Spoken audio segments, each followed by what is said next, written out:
Hey Impactors, my name is Leonard Blair Jr. and I'm the host of the MPAKT Podcast. Here, we center the stories of the entrepreneurs, influencers, and leaders that are impacting communities of color, not just in the US, but around the globe. Subscribe now and share the show with a friend so that we can continue sharing the stories of the impactors that are making the world a better place and inspiring the next generation.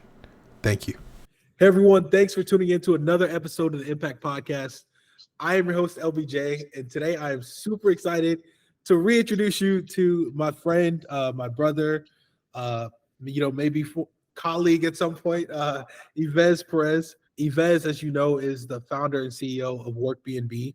I believe y'all were our second episode of the podcast. Yes. We already got you back, and things have been drastic and crazy since we last talked. But first off, thank you as always for taking the time. Love chatting with you. Love hearing about your company. Love hearing about the incredible things that you're doing. One of my favorite people to talk to when it comes to the world of business, startups, DEI, venture capital, all of it. I love our conversations. Yes. So it's a pleasure to be back. I mean, seriously, I love the pod. I love where the pod is going. What you really did something special with the pod. So right now you are at the top of the list to always want to bring news back too. So hey, I appreciate that. If you haven't listened to the first episode, I'll link it in the show notes below. But first off, Yeves, for those people who haven't listened to episode 1, I'd love for you to introduce yourself.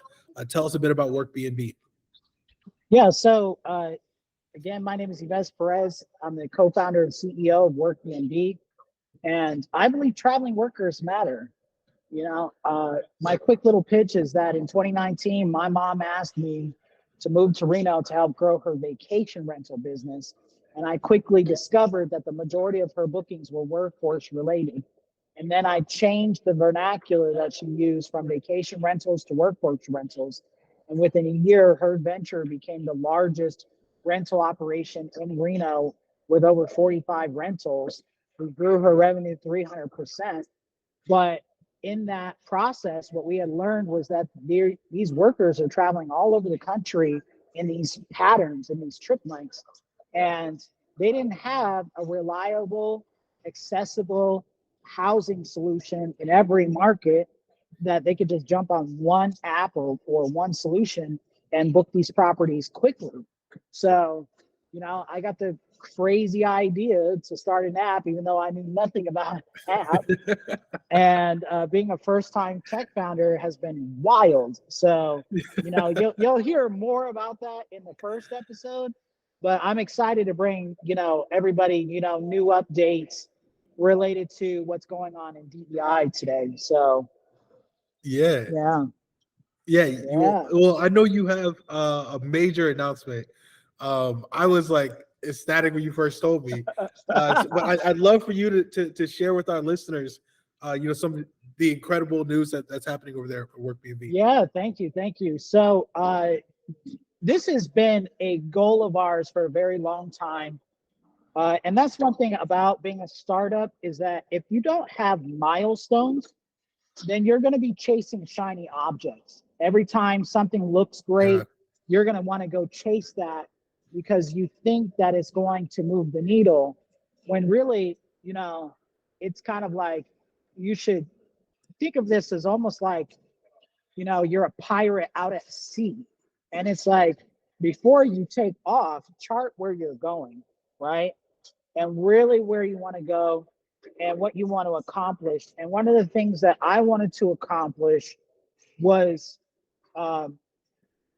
getting a notable client that everybody knew. Like when you drop the name, it's like, oh, that's not easy to get. Yeah. And as a marketing guy getting into this first-time founder business, I have worked with Chevrolet. I have worked with Solar City. And this was way before I got into, starting up a startup. But the NFL was like always this thing where it's like, every year, you know, my uncles, my aunts, it didn't matter, my neighbor, my friends, we could always have a discussion about the National Football League and our favorite Yeah. players and our favorite things. But as a Techstars company, you know, Yeah. they don't just work with anybody. They don't just Yeah. accept any tech pitch. You know, I mean, imagine, you know, trying to do that, trying to call up the NFL and say, "Hey, I have this tech startup." You know, so we're based here in Las Vegas, Nevada. That's where I'm actually calling from the Starbucks right now. Yeah. And um, we put it on the map. We said, as we're building this product, we know that the Super Bowl is coming to Las Vegas. They announced it back in December 2021, Yep. and we put it on our milestone list. We know that workers from all over the country come to these big events, and uh, they have lots of work to do. They have construction work to do, event production work to do, stages to build, big sponsors to take care of, and film production crews as well. And we knew that as far as like revenue mapping was going to go, if we could get like little bookings and then work our way up to that, that would appeal to not only a wide audience, but it would create a lot of word of mouth that, yo, this startup landed the NFL. So Yeah. so again, here's how it went. Uh, so let me just say what the announcement is. We are the first Techstars-backed company to be accepted into the NFL's DEI program.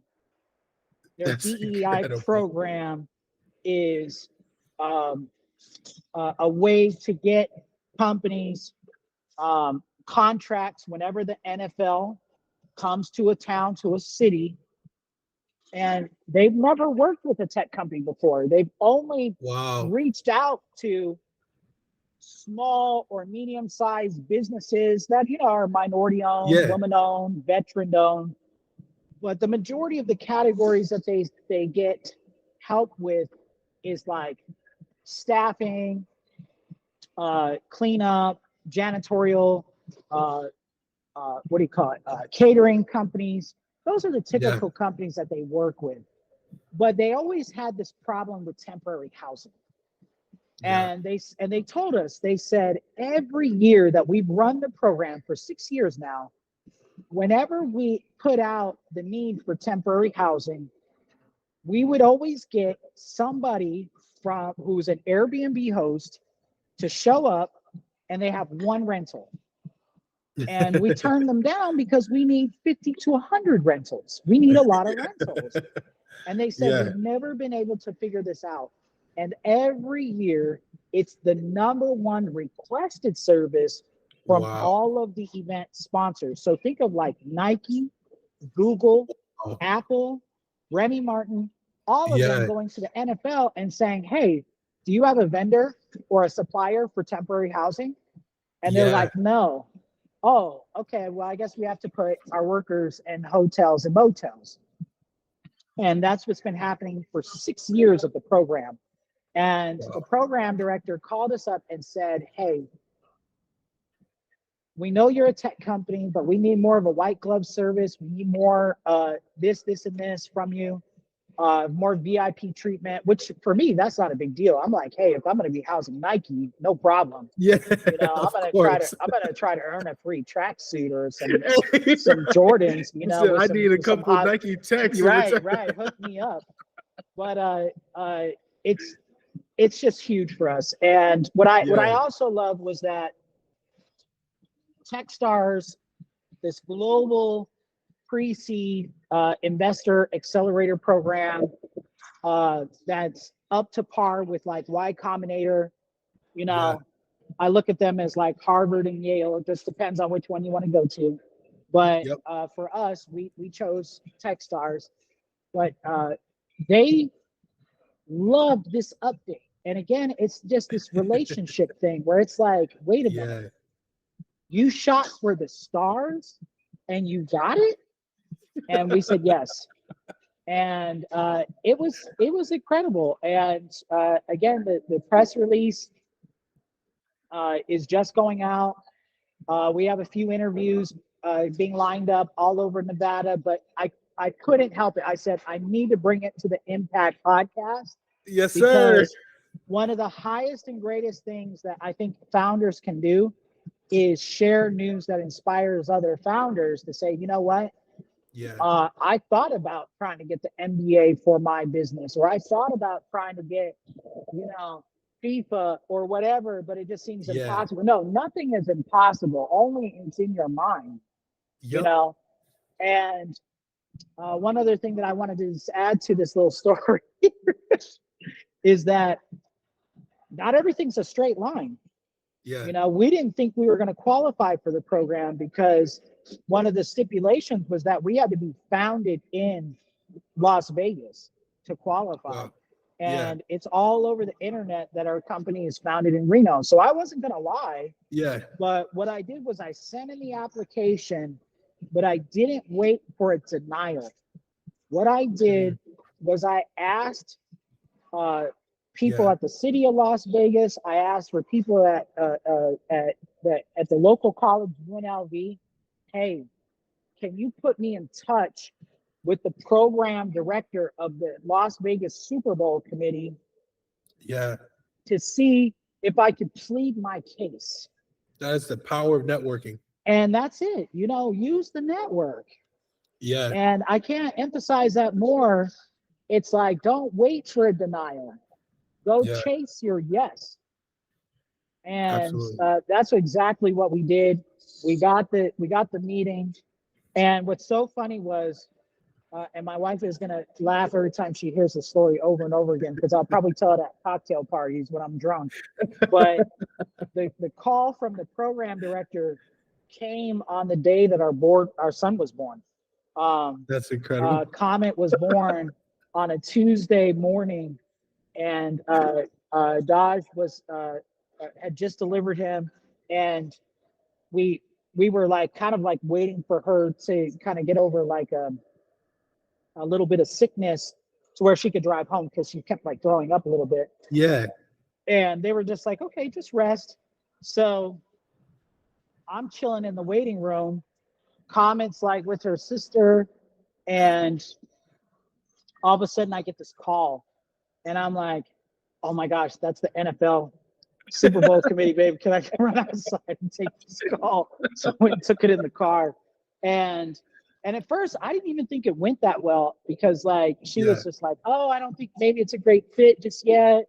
And I was just like, please give us a chance. We have properties. We have, what you guys need. We can do the job. And that was the thing that really edged them to choose us, was that you had to have demonstrated that you can do this. Yeah. And we were able to demonstrate that. And they believed in us enough to accept us in the program. So, bam, Incredible. we're officially in the NFL, baby. Hey, first off, congratulations. That's incredible. What was that? What was that process like? I guess for someone who is new to the NFL DI program, what does it look like for you to get formally, I would say, accepted, apply for those entrepreneurs who want to shoot for the stars as you did? So number one is and Trey and everybody at Building Techstars Accelerator, really emphasized is get MBE certified, get minority business certified, enterprise, get your certification. Now, I was honestly, I was a little slow to it because there's a cost, and and sometimes what that does is that creates when there's a cost, you're trying to weigh out, is it worth it right now? Do I need it right now? I wish I would have done it earlier. I will say that. Because what it does is it puts you in a directory where large enterprises are required for certain contracts or certain things to use you. So it's kind of like, think of like old school phone book. It's like, Yeah. oh, I have to do this. I have to spend this money with minority owned businesses, veteran owned businesses. Yeah. Um, uh, so the number one thing is like, go ahead and get that done, get that out the way, because it's going to bring you revenue. Yeah. But two, uh, whatever your vertical is for your business, um, look into DEI initiatives in that area. So in our case, we knew that the Super Bowl was coming, but the way that we found out about it was, I don't know if you've ever used Google Alerts before, Yeah. Yeah. but like, put on the alerts for whatever you're trying to go after that goal, Sure. and it will alert you every time there's a news update. And that's what happened. We just Yeah. got this normal update about the Super Bowl, and it said DEI program, and I was like, oh snap. So it's that being alert of like the opportunity. You Yeah. have to keep chasing, whatever you're after, and then find a door to get in. And I DEI love was that. our door. And it was an application. It took 10 minutes to fill out. Yeah. Uh, and here's the way that you get approved is, uh, again, you have to demonstrate that you can do what you say you're going to do.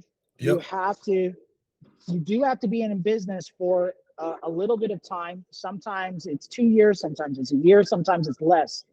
It Yeah. just depends on what the requirement is. For the NFL, they were requiring 3 years. Wow. WorkBnB is not 3 years old. Yeah. We're a startup. Wow. So again, chase your yes. Yeah. You don't always have to qualify to the letter. It's just a way for them to get more mature founders and startups to come to them. But again, if you are, a go-getter, you're going to find your way to a yes. Absolutely. I love what you said around DEI as well. So, I mean, as you know, my day job is in technology. Found my way into technology through a DEI program because I was getting the door closed in my face every time I tried Right, to without right, it. Then found my way, into the venture fellows, exploring venture capital through the venture fellows program. Also, right. a DEI program. I think it's, as I like continue to look at the world of startups, technology, even I would say venture capital raising money. It seems like, I don't know if it's always right, but it seems like a lot of founders are having to go through DEI doors in order to get an opportunity. On the Yeah. reverse, I'm glad those doors are there to give us those opportunities. Tell me a bit about, you and I have had discussions on DI, the importance of it. Tell me some of your thoughts, and really kind of how you're feeling about these programs, especially in light of the Supreme Court kind of bringing down the hammer on affirmative action. Yeah. So, I mean, that's something that, we have to be honest with ourselves. There is a battle for the soul of the United States. 100%. And if you don't really follow this, this is how I see it. Um, People get so caught up in voting for just, like a party or this or that, and that's not how the United States works. The United States is this constant evolution of experiment after another experiment after another Yeah, experiment. And 100%. there are certain people who understand that, and they make it their sole life's mission to control which experiments we take and what and how we go about doing things in this country. And the Yeah. one person that I want to highlight that that is really like a net effect to what we saw with the Supreme Court is Senator Mitch McConnell. He Yeah. has made it his life's mission to influence who gets on the Supreme Court. That's all Yep. he's ever focused on. Yep. And that's why he's so adamant about, who gets in as president, and he pushes that agenda. So again, Yeah. the Supreme Court picks and the dominance on the Supreme Court, that is not by accident. That is by Yep. deliberate action. And then That is a multiple decades long right. strategy. We're talking since 60s, Yeah. 70s, 80s, 90s. Yep. Like since he's been in office, that has been his sole purpose. Yeah. And so again, and if you heard the dissent on and if you really read it, Yep. it's basically like them just saying, listen, you had your era, affirmative action folks, you had your time, you have your positions now we want to go back to the good old days where we're not in Pre-civil rights. trouble if we don't follow these, Mhm. and Yeah. same thing with like EPA. Oh, we don't want to get in trouble for polluting the planet, so we need these laws laxed now. Like, it's going to have like these net effects for a very long time. But with that Yeah. said, we as a younger generation, we have to stand on the ground that yes, we can do anything we want to do. Mhm. And if we have to build our own tables, then that's what we got to do. I love that. Because nobody is going to think about this and put as much energy into this than us. Yeah. And it's unfortunate to see that how fast this ruling pretty much gave lots of big businesses the opportunity to say, you know what, cut the DEI program, cut the director of DEI. There were 4 major exits within a week. Yeah. And that's a very negative signal. Now I will say this: I don't know what the future holds, but for all of us Black tech founders that are doing everything we can Yeah. to kick ass and take names, and Yeah. trust me, like we're really doing special things. I want to give a shout out to like Light Ship Capital with Black Tech Week. I'm getting ready Yeah. to go to that in Cincinnati. Yeah. We're going out there and we're not just showcasing what we founded. We're actively building what we're doing every single day to become the next unicorns that will put folks like yourself and all the Black women that want to take charge. We want you on the board. We want you in the C-suite. We want you at the top, not just at the mid-level. Yep. The mid-level is great to kind of get your feet wet and get some experience, but we need you at the seat at these new tables. And as we create the next generation of tech jobs, which that's a big discussion now that AI is kind of getting going. We're gonna really see, who's next as far as like the next big leaders Yeah, in business, and I'm excited to be a part of that. And and absolutely. and and I want to fight for this every single day, because my children are depending on me. My children's Yeah, children are depending on me, and as long as we keep thinking about them, these future generations, um, we're going to actually potentially take DEI to the next level. And I yeah, think that next level is like DEI forever type. yeah, Like, yeah. It's like foundational. it's forever. It's Yeah, not, it's not no longer a department. It's, it's yep. a, it's a, it's just like Apple. It's like think differently is like their forever thing. DEI forever is going to be our thing. Yeah, it's interesting that you say that. So a few weeks ago, there's this organization in Chicago called 1871. It's like a startup hub incubator.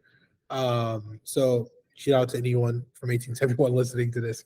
But they have a Black founders, let's say, kind of development program, as well as a pitch competition, right? So, as a Chicago Venture Fellow, I was able to kind of sit in on one of the pitch competitions, and it was their final five. So it was all Black founders in the Chicago area, or I think they weren't all from the Chicago area, but one of the things that really stood out to me was that as I was listening to these businesses, not only are Black founders kind of, I think, one, at the forefront of innovation and at the forefront of bringing some incredible companies to market to put DEI really like into the bloodline of who we are. But one of the things that stood out to me was that some of the businesses, those like Black founders, are meeting the needs of the Black community. Right. Like some of the companies are literally saying, hey, like this is a need that is like only or not only, but primarily a need for the Black community. By filling this need, not only can we meet our community's needs, but then we can branch out and continue to grow and scale this company into something else.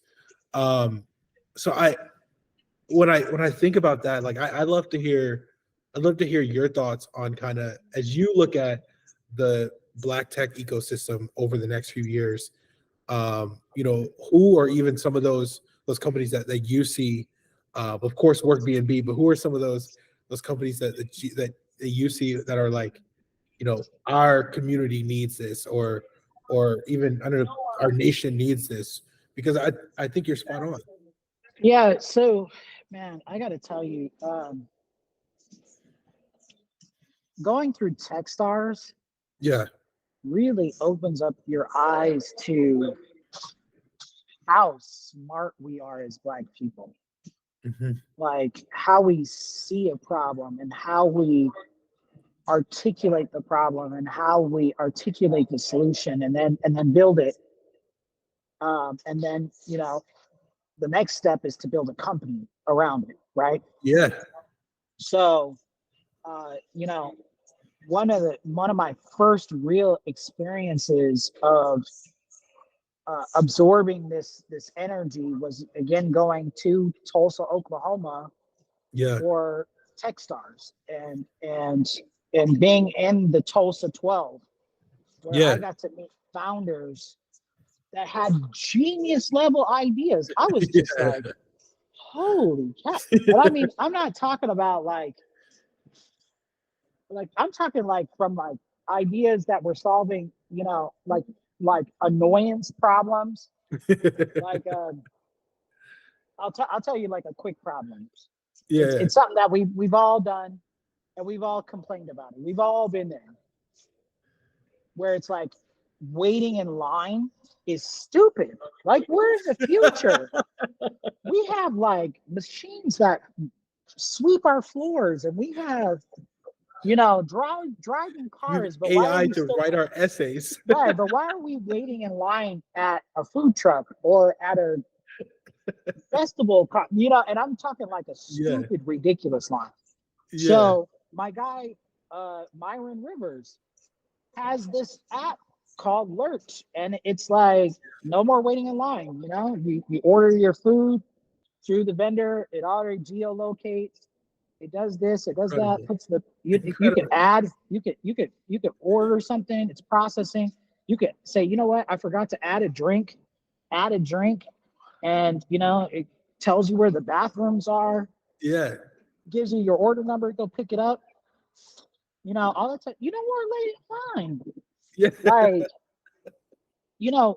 small problems like that, Yeah. all the way to other healthcare issues, to uh, uh, helping kids start businesses, socialpreneur lab. Uh, uh, I mean, 12 companies, Yeah. that all had like everything. I was like, yo, this is crazy. Yeah. So that was my first experience meeting and hearing these solutions that were like going to improve the lives of people, right? Yeah. And um, this is why I'm so adamant about getting the capital dispersed to these people, because it's like, yo, like, you know not to sound like a jerk, but I mean, white founders can literally write an idea on a napkin Yeah. and just raise whatever they want. Yeah. Just the Yeah. other day, just the other day, I think I brought this up in our first call, but this is a totally different Yeah. company, so I don't want to be confused from the first call, Okay. Okay.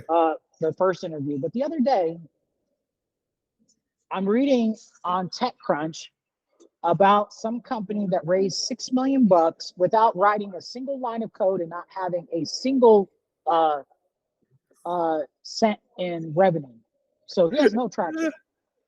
Yeah, I He read an raised six article the other million. day about another one with 300 we raised 350 million as well. Similarly. Yeah, yeah. And I'm reading the article, and it's like, well, he got 60 clients to sign up, and I'm like, did you verify that? Did you call any of them? Like, you know what I mean? Like, I'm not trying to do your job, reporter, but Yeah. if you just believe what he says Yeah. and said, hey, that's interesting, I'm going to write an article, then you're kind of perpetuating the lie in a way, 100%. and we've Yeah. seen it in a lot of these things where Yep. some of these founders are lying about their what was it, IRL, Yep. lied about, and the lady in Florida that And got the in trouble with, Theranos lady yeah, as well. yeah, claimed Yeah. we got all these signups and they didn't exist. Yep. Who's doing due diligence, right? So Yeah. again, now us as Black founders, we have to go through real due diligence. We Yeah. have investors saying, oh, this is cool, but can I talk to your clients? Okay, bet. Talk to my client, talk to the client. Yep. Oh, wow, this is legit, but I need more traction. I just proved to you everything you need. Yeah. So not to go too far off on a tangent, because I've been doing that sometimes, but I really do believe that um, uh, there are lots of really great founders that are doing really great things, Yeah. but they need podcasts like yours to help get the word out. We need more capital to Yeah. get them to the next level. We need more DEI initiatives to stick around. Yeah. And I really hope that DEI people listen to this and say, you know what? They're right. We do need to keep this program. Yeah. It really is impacting the lives of millions of people. And not only that, but we also need uh, uh, Black consumers to give us a chance, to give us a Yeah. shot, like support us. Because like even with like and I don't want to, again, I don't want to go off too crazy, but the whole threads thing, everybody's all crazy about threads. Yo, forget threads. Yeah. Support Spill. Yeah. 100%. Spill is founded by Black founders that were fired by Twitter. Yeah. Um, a Black team out of Oakland. I think they're doing a phenomenal job with Spill. And I'm like, yo, like social media is distracting anyway. Yeah. So I would much rather spill the tea on Spill Yeah. and support a Black founder than go on to threads and perpetuate Yeah. more billions for Mark Zuckerberg. Like, who cares Yeah. about Mark Zuckerberg? Yeah. He's got You, enough of our money. you're spot on. Side note, as an Android user, I'm waiting on Spills to come over to our side. I know it's coming. It's coming. I've seen the updates with the founder. Yeah. So, For sure. but again, it's that thing in tech. If Yeah. if he doesn't get all the funding he needs, then he's got to go slower. Build that app. Yep. No. Yep. And, So we need to cut more checks. Yeah, 100%. And even as you said that, one thing it may as you talk about, like, we need podcasts like mine. I'm grateful for you for even kind of for bringing even the news of your NFL DEI program even to my podcast. Like, Black media thrives when Black business, when we're able to even share the news of Black stories. So Absolutely. that goes both ways, brother. And I appreciate it too, because again, like I said, if I'm doing my job right, yeah, and I'm trying to take WorkBnB to the next level, like, I've got to shoot for the stars. I've got to shoot for the sky. I've got to build a brand, and a brand is based on brand awareness. Yep. And brand awareness is built brick by brick, where it's like literally like you hear about WorkBnB over here in Chicago, you hear about it over in LA, you hear about it in Vegas, and the NFL is already everywhere. Yeah. So again, WorkBnB, NFL, Super Bowl, Las Vegas. Las Vegas is already globally known.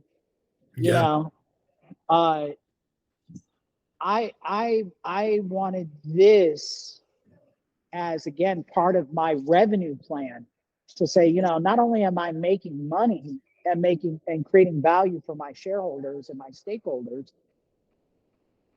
but I'm also leading the way for Black tech founders to say, you know what?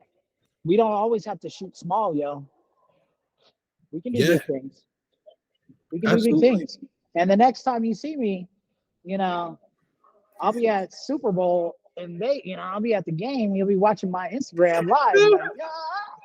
Like, can't wait. I can't wait. So it's gonna be lit. Not to Daja wants to meet Beyonce. She's like, just get me in the suite Beyonce's in. I'm like, whew, let's get it. Yeah, let's do it. Like you said, shoot for the stars. Not to change the course too much, but you also have, I said, another super dope announcement. I noticed your team recently expanded. Y'all had a partial acquisition. I'd love to hear a bit about some of that. So I was kind of inspired this with the fundraising climate. Okay. Fundraising is extremely hard.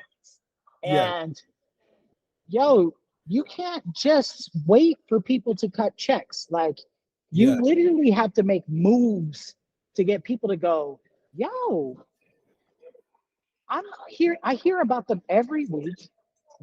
So the consistency is crazy. Yeah. But then they do something that is kind of like big boyish. Okay. And typically late stage companies play in the M&A space, mergers and acquisitions. And it's a way for them to grow faster, to expand into new markets, to acquire customers, but also a lot of times acquire teams. And Wava Space was part of a team that was their engineers and their operations guy, Frank and Valentine, were were with another company at the Tulsa 12, and they had like a little breakup, and that happens in teams. You know, Yeah, breakups of happen. course. So on my side, I was always kind of like moving in a way that investors didn't like. And I didn't really like care what investors thought until they stopped writing checks. And I was like, oh shit, okay, now I need to care. Like, you know, they didn't like that I was outsourcing our app development to an outside Yeah, firm. And with good yeah, reason. You know, when you go and you have like these big clients testing my product, you know, app development firms kind of take a little bit more time if something goes wrong. And right, an app being down for like a week or 2 weeks is not really acceptable, right? You right. need in-house tech people to lead the charge, maybe even do some of the work themselves. And I Yeah, didn't have technical co-founders when we started. Daj yeah, and I are non-technical founders. yeah. So we had always relied on outsourcing. But again, this like opportunity arose. We knew each other from Techstars Tulsa. We already had a relationship as friends, Yeah. and I didn't have any relationship with any engineer like that in Reno when we started. Mhm. Um, so when you bring somebody onto your cap table, it's like a marriage, okay? Yeah. And what you want is a marriage of commitment. And what I loved about this team is that they're brothers from Nigeria, and Yeah. Nigeria comes with this work ethic that most Americans are not like on that same level. Yeah. They are a very focused culture. They are a very tech driven culture. You see a lot of great tech coming out of Nigeria. Shout And out uh, to and shout out to former podcast guests from the Code Lane episode. We had a Nigerian founder on here a few weeks I'm ago. We had telling a couple you, Nigerian founders on here actually. So really like shout out. And yeah, here's the thing, yo, they had an app back in Virginia, I think it was like 10 years ago, called Easy Chops. yeah, And it was Uber Eats before there was Uber Eats. And they were killing it in Virginia. They had drivers delivering food, all kinds of stuff. yeah, Like they built a product, it was kicking ass, and it didn't like take off like how they wanted it to because they didn't have a marketing person. right. And um, and again, that's the thing. You can have a great idea, but you got to build a great team. And they said that that was always their issue. They would build products. They built 9 products over like the last 10 years. But when you don't have great marketing people to get the adoption of that product, that's a Yeah, problem. Well, when I called them up, and you're familiar to one of these calls because I pitched you an idea too. I yeah, called them to pitch them an idea. for I was sure. like, hey, are you guys familiar with M&A? And they were like, yeah. And I said, listen, I don't want to pull you away from this idea that you guys are working on right now. It's called Lava Space. Yeah, And and I said, I love what you guys are doing because it's very similar to my demographic. I am getting property owners to put their properties on my platform. You're doing the same thing. You're getting somebody to put an empty office space on your platform, and you're renting those wow, office spaces to remote workers. I said, I can help you with the marketing because I'm a marketing wizard. Like that's I eat, incredible. breathe, sleep marketing, Yeah, PR, like campaigns. Like when I campaign like I'm running for president. So yeah, I'm like, yo, I can help you, but the best way for me to help you is that I own a piece of you and you can help me on my issue, yeah, which is technical co-founders, but I need you on the cap table. Because again, I don't want these investors to be like, yo, well, it's great that you have these tech people in your, but they're advisors. Yeah. They're not real employees. So I was like, we gotta do something here. So we put, both of us put equity up, Wow. and we voted on it. So their company is on our cap table. My company's on their cap table. And to any investor, it's like, yo, you just bought the team. Like, you have access to the Yeah. team now. And it's like, yeah. So it's like, yo, if you are ever on the fence about writing a check about to WorkBnB, get off the fence. We got that technical co-founder thing checked off. And that's what really happened. Ever since we put out that announcement last week, we had 17 emails, phone calls from investors saying, hey, Wow. congratulations on getting taken care of. That was one of the things holding us back from investing in you. Now, please update your pitch deck and update your deal and update your stuff so that we can go through due diligence and go through the process. So over the next 30 to 60 days, yo, I'm looking to close 3.2 million in funding. Crazy. Yeah. Crazy. Yeah, because I mean, come on, it's like I'm doing something in the PR field called stacking. It's Yeah. like we're stacking one announcement up to after another. It's like Yes. technical co-founders, brand ambassadors, new CFO, Super Bowl, you know, this, that, another thing, another one. And it's just like, again, it's like pounding it into them to where it's like, yo, this deal is too hot. Like, we Yeah. have to get in on this deal. You know, as you're talking, so one, I want to go into some of your marketing knowledge, because I think that's a huge gap for a lot of people. But Yeah. before we even go into there, like, I feel like you're playing chess while a lot of other people are playing checkers. What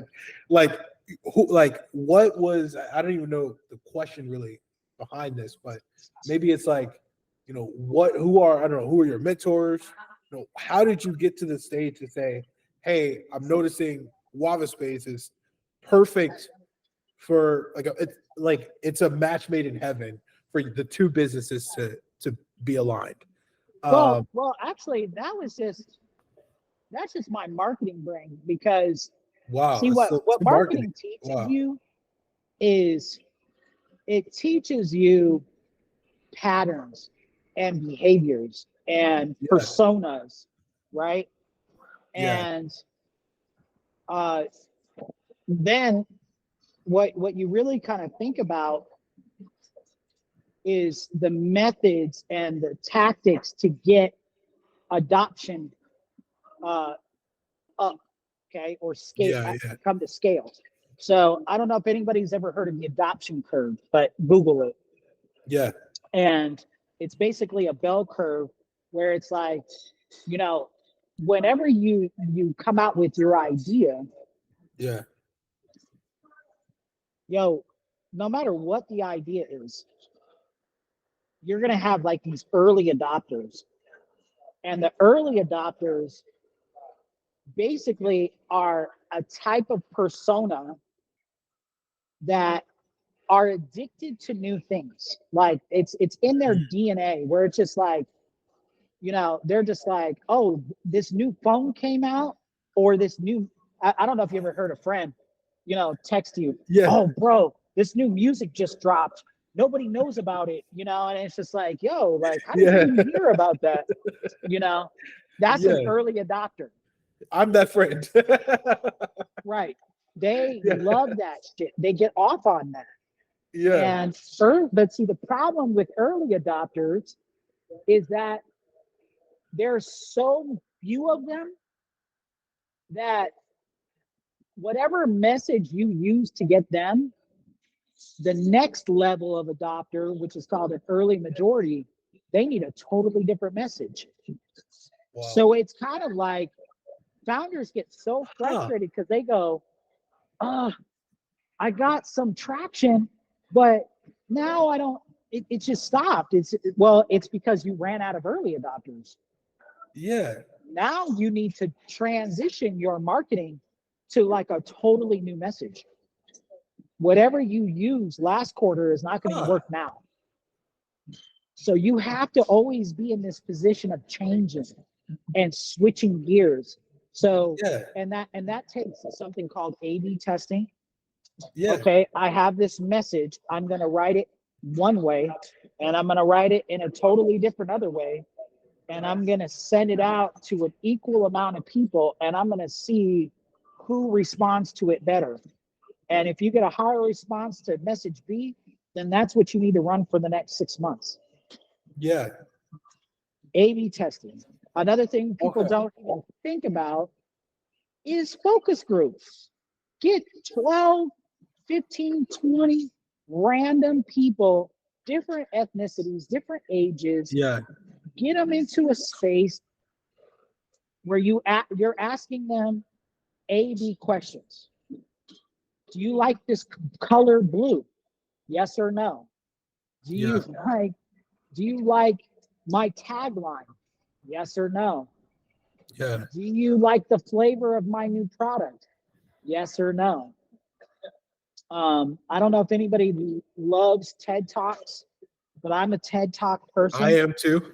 And one of the best TED Talks I've ever listened to about this kind of like thinking around marketing is Malcolm Gladwell talking about spaghetti sauce and how a scientist transformed the food industry to get people to stop thinking about things in one way and start thinking about horizontal segmentation. And once you start to think horizontally, now you're experimenting with your messages. So I do that all the time. I'm constantly posting a different way. I'm articulating things in a different way. I'm not a big fan of ChatGPT. I never let that thing write anything for me. I always want my messages to be authentically for me. But again, it gives me that ability to not sound like a robot. So what I do is I let something fly, see if I can, again, acquire a new believer. And once I got you into my net, into my message, now I'm thinking about how can I convert you to the next thing that I want you to do. I want you to click something, share something, mention it to somebody. That is true adoption. That, first off, I feel like, you're giving all the gems on marketing. Like, oh man, I got like 20 others. Yeah. So I'm going to use like everything you're saying, even on the podcast. So, for like the non-marketer, and I'd even say like for myself, in businesses that I worked on in the past, like I'd say marketing was that biggest challenge. For the non-marketer, what like tips, advice, or anything would you give for them to like begin to build up that marketing skill set? Because like how, basically, in other words, how did you learn like how to market well? So I learned from quite a few folks. There's this really great guy out of San Diego, Robert Noble. Shout out to Robert Noble. He's an architect, and architects have a really kind of like genius way of thinking about things in the world. And one of the things that I learned from him is that he's building, he's architect, doing this thing for the end user. So it's not about him. And one of the things that we make the mistake on as founders is that we're always thinking about ourselves. Like, what is this decision gonna do to me and my brand, my image, how are people gonna think about me? And I'm like, that's number one. Get out of your own way. Like, get out of the way. It's not about you. It's about the end user. So even like let's talk about colors, for example. Okay. And I'm gonna tell you this right now. One of the coolest things that I've seen that in the podcasting world is what you did with your podcast and your early way of like introducing like the guest, right? You didn't lead in with like this MPAKT podcast with this image of you. Like Yeah. you led in with the image of the guest, but you Yeah. went with very vibrant, colorful backgrounds. Okay. Yeah.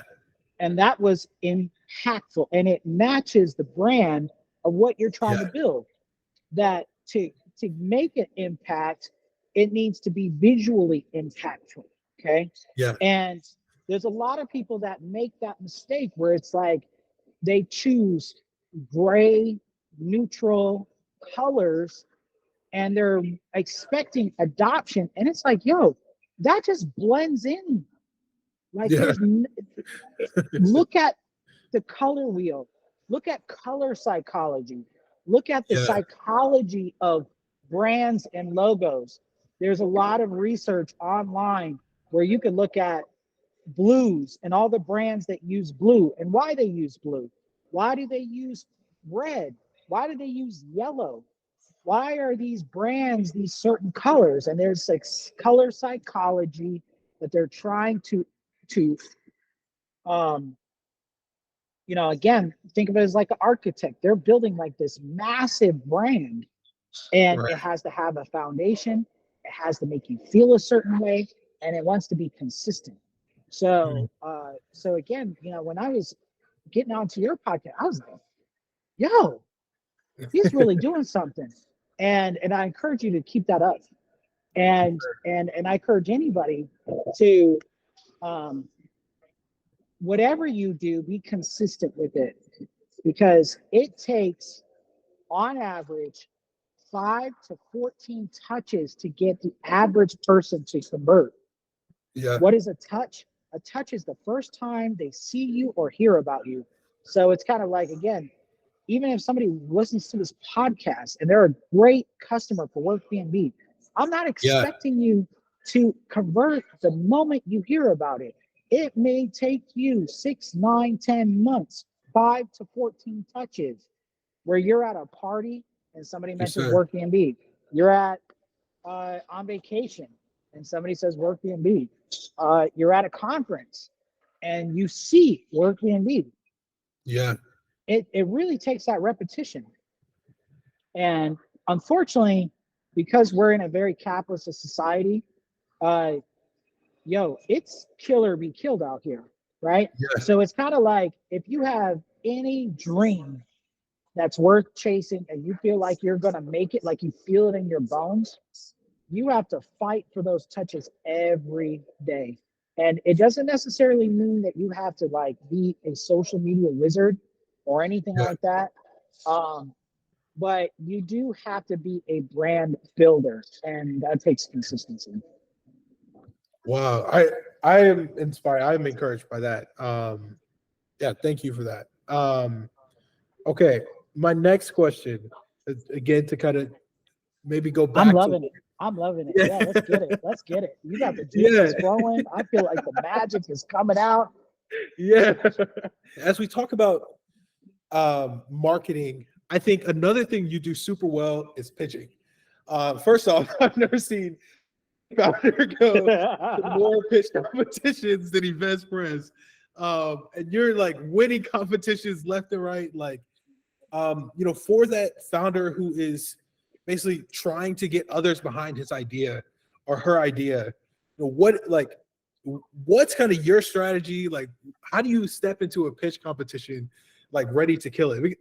As you know, you helped me with my pitch competition, so so Yeah, that was yeah. great. But yeah, Well, I mean, the main thing is to have fun. If you're not having Mhm. fun at what you're doing, then it's just this drag on your heart and your spirit, and you know, you become like this monotone machine. And I actually used to jump on a Clubhouse because they used to have like these pitch um, rooms, Yeah, and I actually remember clearly the first time I heard this guy giving like this stellar pitch, but the person who was on the other end, he said, "Listen, take a break, take a week off, go skiing, go to the Mhm. beach." He's like, "You're suffering from pitch fatigue." I could tell that you have done this so many times that you're not having fun anymore. And he Wow. said it was such a turn off because I could just hear it in your spirit, in your voice, that you are not excited about this business. Like, Mm. and the guy really had to admit it. He was like, yeah, man. And he's like, he's like, I've done 20 pitches in the last week. Wow. And it's not that, you can't experience fatigue from just pitching a lot, but again, if you're not really even having any fun, Yeah. then, you know, that's something that can weigh on you. So now the thing is strategy though.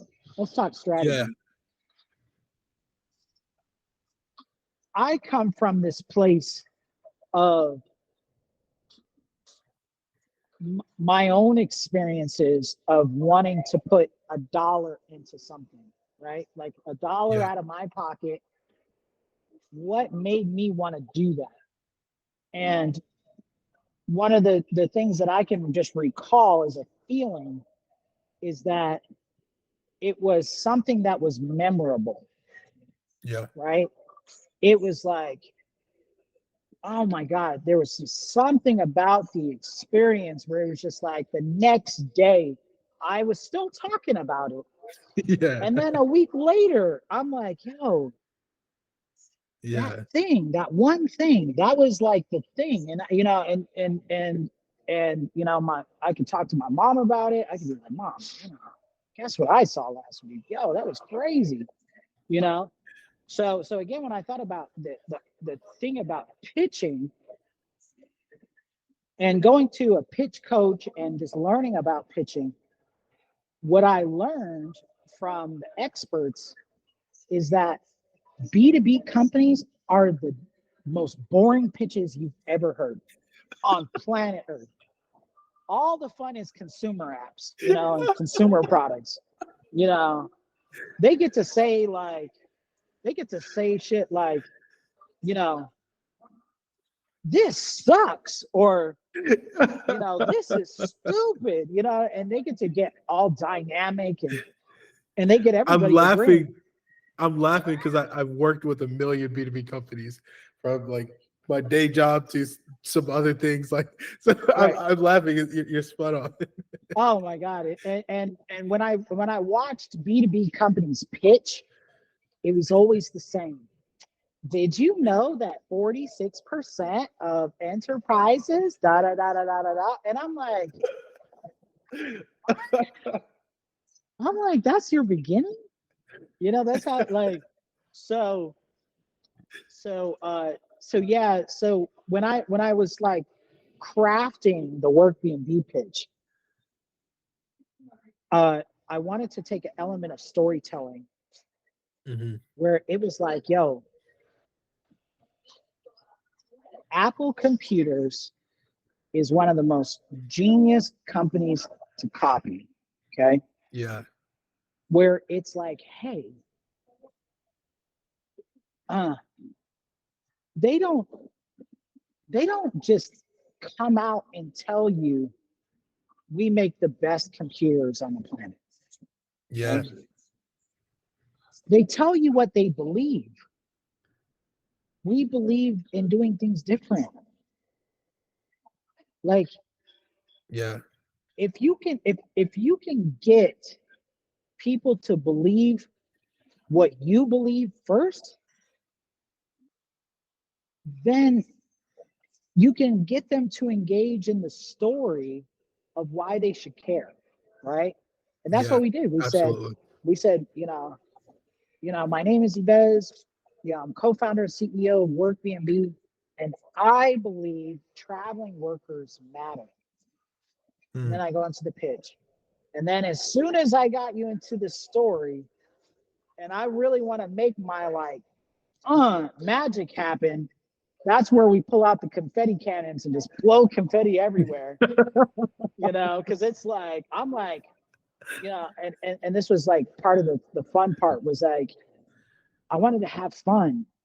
Yeah. And I wanted to get people to feel like what it's like to discover a new underserved niche that nobody else cares about. And I'm Yeah. like, mind blown. And so when I did that on stage, the demo day stage, I was like, and the confetti's just flying up everywhere. Everybody gasped. Oh my God. Yeah, I got your attention now, bitch. Get off your phone. Yeah. And people are just like, oh, this is great. And I hit them with the problem statement. Traveling workers make up the fabric of American society, and Yeah. it's like everybody's nodding and agreeing, and now I'm going through a certain story. Uh, uh, it's a style of storytelling, and there's like 8 different styles. I Mhm. think the hero's journey is a little played out, where it's Yeah. like, oh, I had this idea and I went on this journey and then I had to overcome these challenges to get to the end of the story. No, like I like the mountain. It's like, I'm going to tell you about this hunch that led to another hunch. And as you're climbing this mountain with me, once we get to the peak, now I'm going to take you on a fast bobsled down the mountain. I think you and I are aligned on that. Yeah. Yeah. And it's like, yo, like when you get to the end of the pitch, you're like, holy shit, what did I just watch? And again, it's that feeling of like the next day. Like I mean, I get people months later, yo, your demo day pitch was the best pitch I've ever heard. It's like I can't stop thinking about it. And That's and and incredible. and that's when I knew it won. Yeah. That's when I knew we won.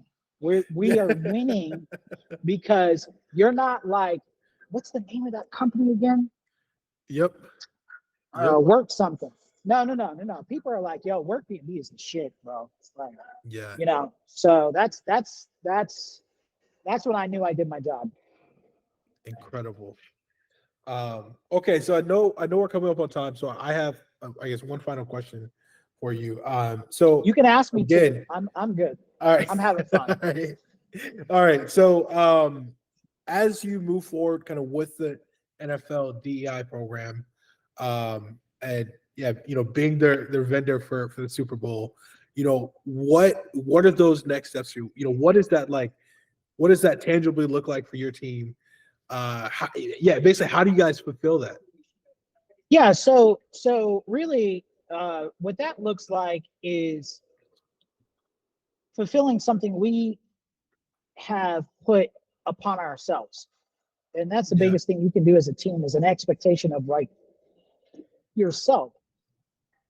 You took this shot to get into this opportunity. What are you going to do to seize the moment? And we call that initiative the WorkBnB Wow Experience. And mhm, what we're trying to do is go above and beyond what all the other options have ever done, have ever pulled off to make sure that these stays are the best quality stays possible. Because again, yeah, when you can land Apple, Google, Nike as clients in such an early stage, yeah, then you get to do something that's called future planning, where it's like, hey, I'm not even waiting for the stay to be over. I want to ask you, what are your next big projects, your next mm, initiatives where you guys need housing in Austin or here or there? And we can be there for you, right? We wowed you in the very first touch, yeah, and the wow experience is an end-to-end experience. So it goes from the first time that we initiate a conversation to the end of checkout. We have an entire expectation set up, how we want it to go, how we are going to measure that, and how we're going to, again, create these little wow moments that add up to this wow experience. So sure. now the thing is, when you create such a wow experience, it does put pressure on it to scale that experience. Okay. Yeah, And that is going to be a major challenge. But I will give you a tidbit on what we're doing to take that wow experience to the next level. Okay. Yeah. So I will back into this. Have you ever taken a trip where you arrive to a city and your hotel wasn't ready, or checkout was like way late, so you're Yes. temporarily homeless, right? Yes. That sucks, right? Yeah. And vice versa, when you go and you check out early but you have a late flight, right? You're temporarily homeless for a little while. Okay. Yep. Now imagine again, you're a traveling worker and you experience this over and over again in every city that you go to. Okay. Yep. Now, the white collar business traveler has the Delta Sky Lounge at an airport, right? They have like Right. these really cool experiences. They have lots of travel credits and points that they can use. But sometimes those lounges are not in every city either. Okay. Yeah. Absolutely. So, in our use of funds for our pre-seed raise, we're doing something extraordinary. We're building what we call the WorkBnB Executive Lounge. It's an off-site Incredible. lounge. It's going to pilot here in Las Vegas. So it's not at the That's airport, incredible. Yeah. but it is a lounge for all the WorkBnB travelers to use. But it's a cross between a co-working space, a little gym. It will have a meeting space. It will have nap pods, Yeah. and it will have a concierge type like service where we will have people check your baggage. You'll be able to shower and change just in case maybe your check-in is later and you need to Yeah. run to a meeting, but you're not trying to carry your bags all over the place. Or even if you want to have a guest come and meet you at the lounge, right? But again, Yeah. these workers get to use these lounges to have an end-to-end experience that's better than the competition.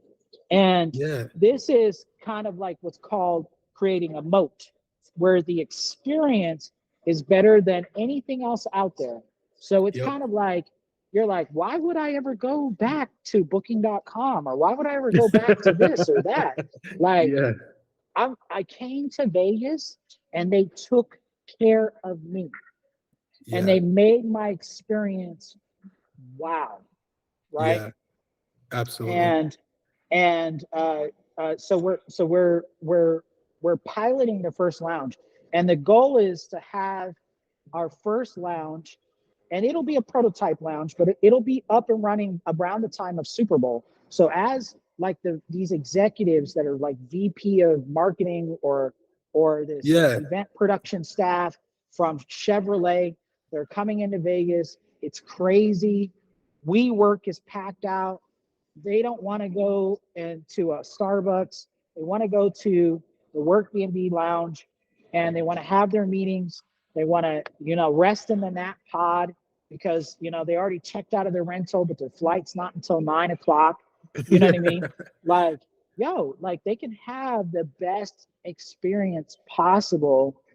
And Incredible. then as we start to expand to other markets, Chicago, Philly, New York, Atlanta, we're going to open up more lounges. And that's going to be part of our go-to-market strategy to get to 50,000 doors. Why are we trying to get to 50,000 doors? Because we have charted our revenue path. And we only need 50,000 doors to become a unicorn.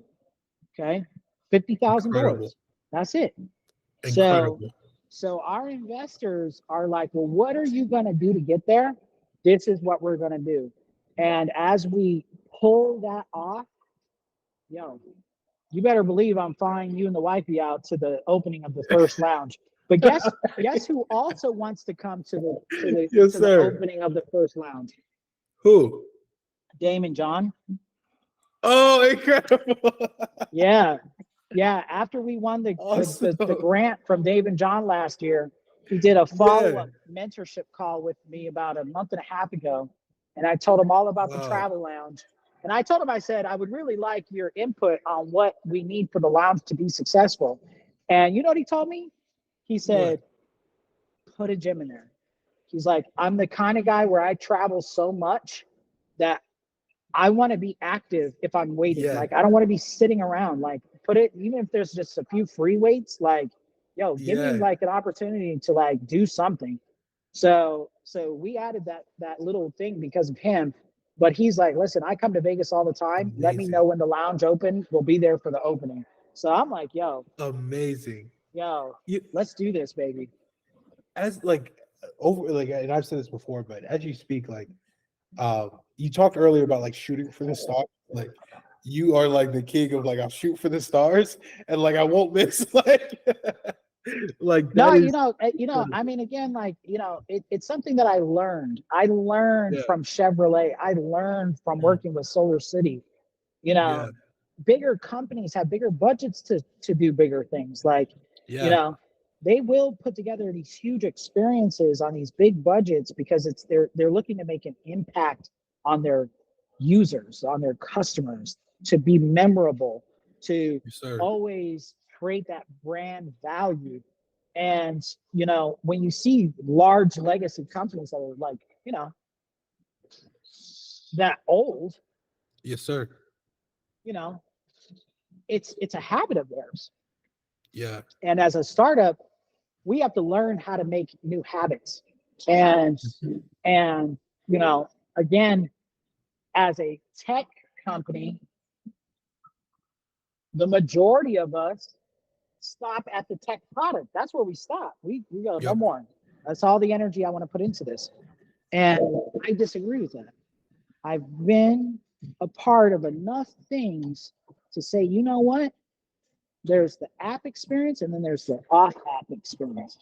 And in the travel space, there's this gap in between the check-in and the checkout. There's this thing Yeah. that can go wrong.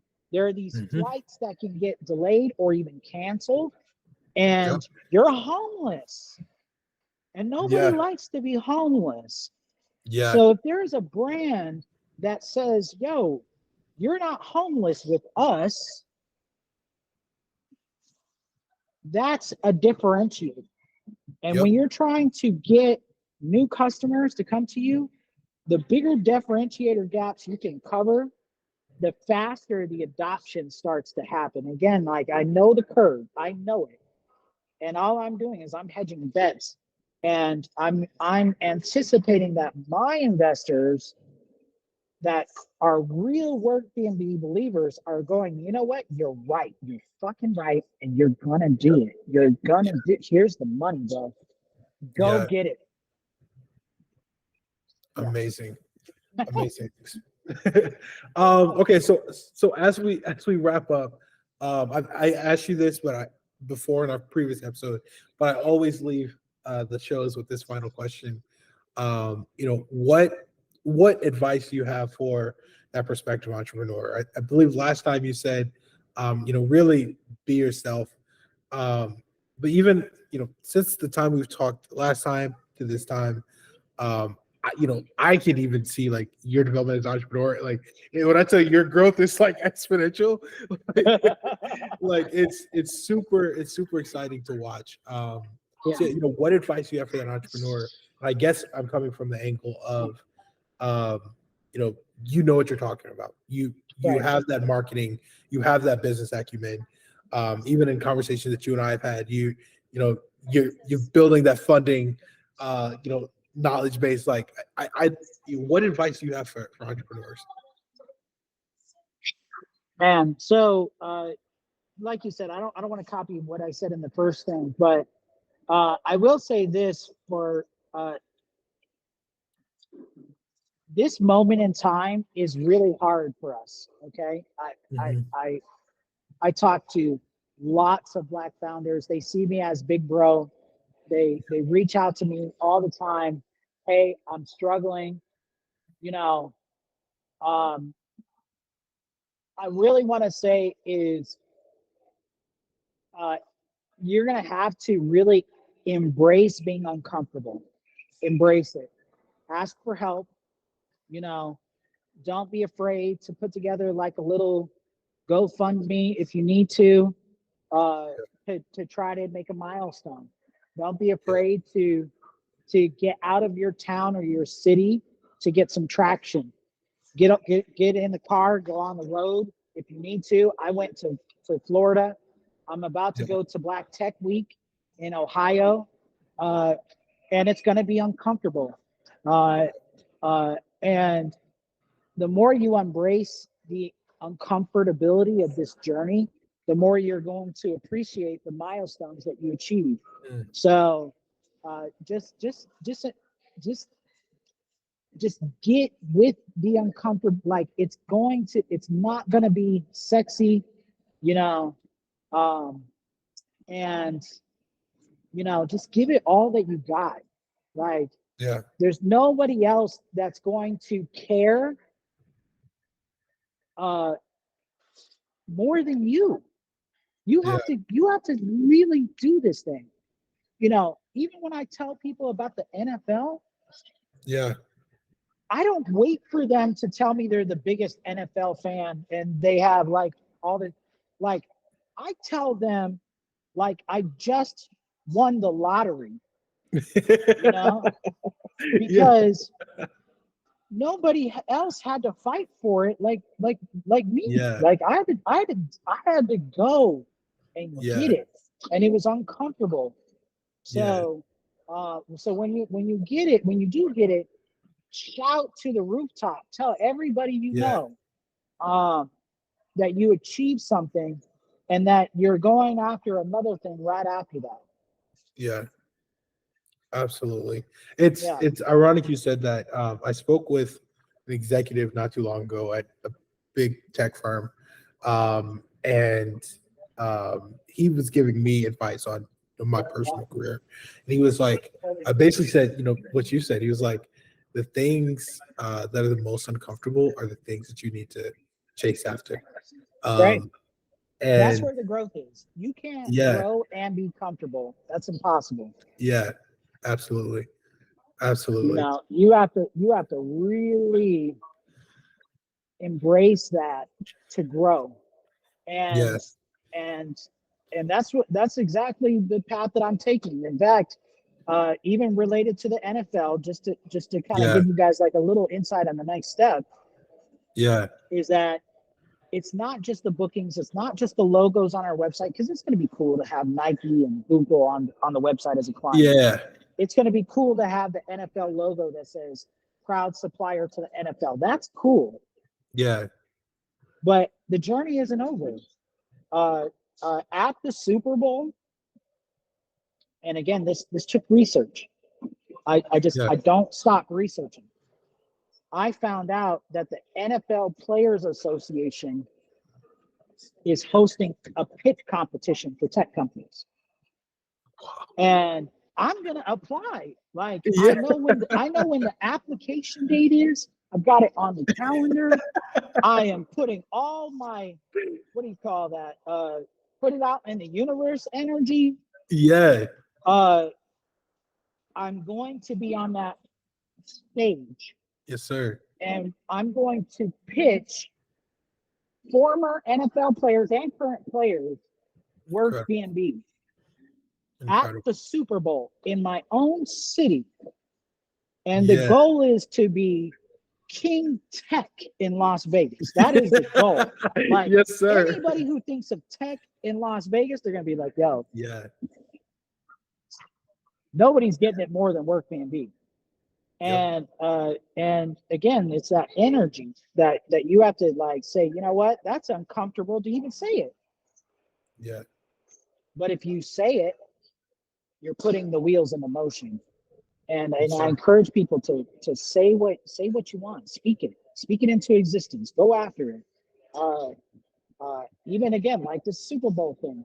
This is like Babe Ruth. Babe Ruth used to do this thing where he would point at the fence, and that's where he said he was going to knock it out the ballpark. Yeah, That's what I'm doing. I'm like yeah, NFL, boom. NFL Players Association, boom. yeah. Formula One, boom. Yes, sir. I'm like, what's next? you know? So that's the energy we got to be on. Absolutely.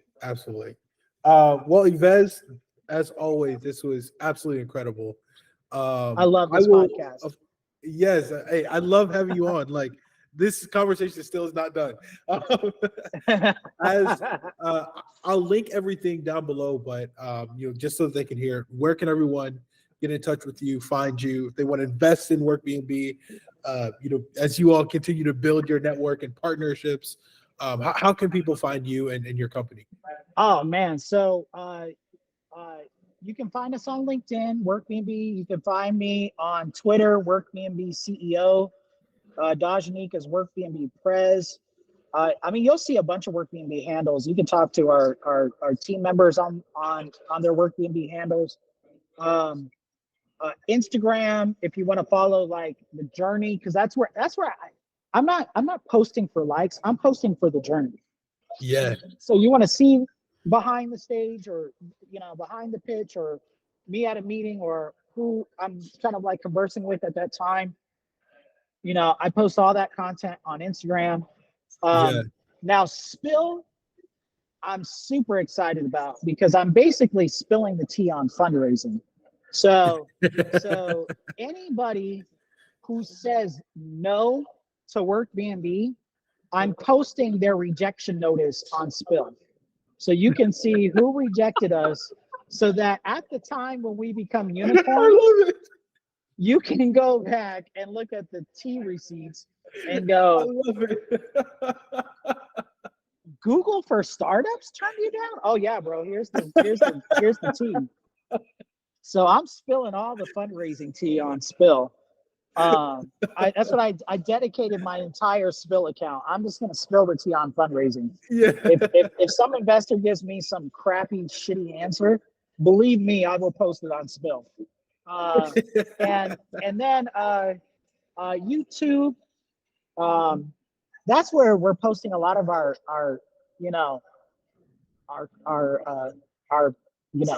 really great updates.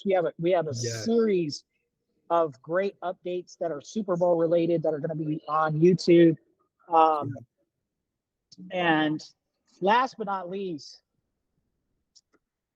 follow us, listen to us on the MPAKT Podcast, okay? Because I am a forever fan, and I hope that I'm kind of like the guy that sets the records. Like, I can't forget the comedian like on SNL who's been like on the show for like 20 times.